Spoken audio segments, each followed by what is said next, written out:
Hello বন্ধুরা, তো আজকে আমি একটা স্ন্যাক্সের রেসিপি নিয়ে এসেছি। দেখো, এরকম একটা স্ন্যাক্স থাকলে যেটা বাচ্চাদের টিফিনে, সন্ধ্যেবেলা এবং সকালের জলখাবারে সমস্ত কিছুতেই খাওয়া যায়। তো আর এত সুন্দর হয়েছিল, শুধু একটি মাত্র উপকরণ দিয়ে করেছিলাম, আমি শুধু সুজি দিয়ে করেছিলাম। আর কতটা সুন্দর হয়েছে দেখো, ভিতরটা এতটাই সুন্দর ফিপেছে, খুব সুন্দর হয়েছিল। তো অবশ্যই এটা তোমরা একবার বানিয়ে দেখবে কেমন হয়েছে, আর আমাকে কিন্তু জানাতে ভুলো না কেমন হয়েছে, ঠিক আছে? আর এটা বাচ্চাদের টিফিনে দিলে তারাও খুব আনন্দ করে খাবে, এতটা সুন্দর খেতে হয়েছিল। আর কিভাবে করলাম চলো রেসিপিটা তোমাদের দেখিয়ে দিই। তো প্রথমে আমি এখানে লঙ্কা কুচি, আদা কুচি, রসুন কুচি, কাঁচা লঙ্কা, শুকনো লঙ্কা দুটোই নিয়েছিলাম, আর নুন নিয়েছিলাম। আমি এখানে মিষ্টি একটুও দিইনি। তেল দিয়েছি, তেলের উপরে প্রথমে রসুন দিয়েছি, দিয়ে কাঁচা লঙ্কা দিলাম, আদা দিয়েছি। সব কিছু কিন্তু আমি গ্রেট করে নিয়েছিলাম, আর কিছু পেস্ট করে নিই যাতে খাওয়ার সময় মুখের মধ্যে পড়লে খুব সুন্দর লাগে। হালকা একটু ভেজে নেব যাতে কাঁচা যে স্মেলটা রয়েছে সেটা আর না থাকে। তো দেখো আমার ভাজা হয়েই গেছে। অল্প করে একটু নুন দিলাম, আর আমি তো এখানে মিষ্টি দিইনি। আর দেবো আমি এখানে এখানে আমি 1 বাটি সুজি নিয়েছি। 1 বাটি সুজি নিয়েছি মানে আমি 2 বাটি জল নেব। যে বাটিটার সুজি নিয়েছিলাম সেই বাটিটারই মাপ করে আমি 2 বাটি জল নেব। তো ভাজা হয়ে গেছে, জলটা আমি দিয়ে দিলাম দেখো। এবার তার উপরে আমি সুজিটা দেব, আর সুজিটা দেওয়ার সময় অল্প অল্প করে দিতে হবে। সবটা একবারে দিলে কি হবে, একটা ডলা পাকিয়ে যাবে, তাই অল্প অল্প করে দিতে হবে আর বারে বারে নাড়তে হবে। তো দেখো এখানে আমার হয়েই গেছে। এখন একটু পাতলা আছে, আর একটু টাইট হয়ে গেলে আমি এটা নামিয়ে নেব। তো অলমোস্ট আমার এটা রেডি হয়ে গেছে। এবার আমি এটা নামিয়ে নেব।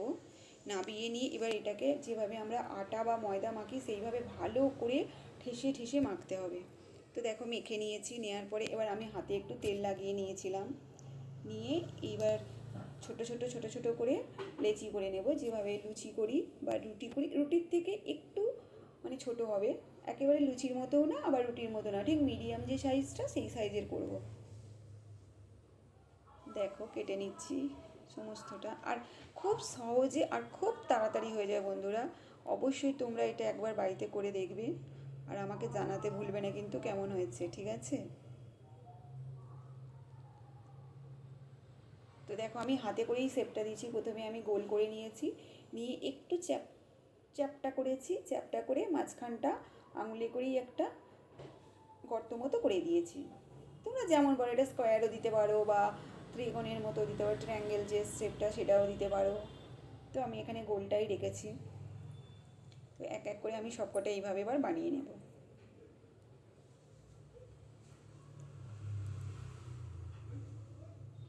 আর খুব সহজে খুব তাড়াতাড়ি এটা হয়ে যায়। আর এত সুন্দর মাখা হয়েছে না, পুরো স্মুথ, পুরো এতটাই নরম হয়েছে। সবগুলো আমার রেডি হয়ে গেছে দেখতে পাচ্ছ। চলো এবার ভেজে নেব। তো এখানে কড়াই বসিয়ে দিয়েছি, কড়াই গরম হয়ে গেছে, তেলও দিয়ে দিয়েছি। তেলটা ভালো করে গরম করে নেবো এখানে।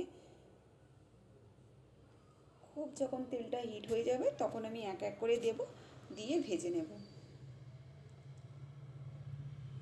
দেখো আমি এবার একটা একটা করে দেব। আর হ্যাঁ, যখন আমি ভাজাগুলো উল্টাবো তখন এক সাইডটা ভালো করে ভেজে নিতে হবে, কারণ এটা নরম, খুবই স্মুথ। তো তার জন্য এটা ভেঙে যেতে পারে। তো একদিকটা যখন ভালো করে একটু ভাজা হয়ে যাবে, একটু লাল লাল কালার আসবে, তখন আমি অপর দিকটা উল্টে দেবো। আর দেখে বুঝতেই পারছি এগুলো আমার কেমন ফুলে উঠেছে, কারণ আমি অনেকটা ছোট ছোট বানিয়েছিলাম। কেমন তেলে যখন ভাজছি দেখো কি সুন্দর ফুলে উঠেছে। এখানে আমার ভাজা হয়েই গেছে, এবার আমি নামিয়ে নেব। লাল লাল লাল লাল করে, পুরো লাল না, আমি দেখো কেমন ভেজেছি বুঝতেই পারছো।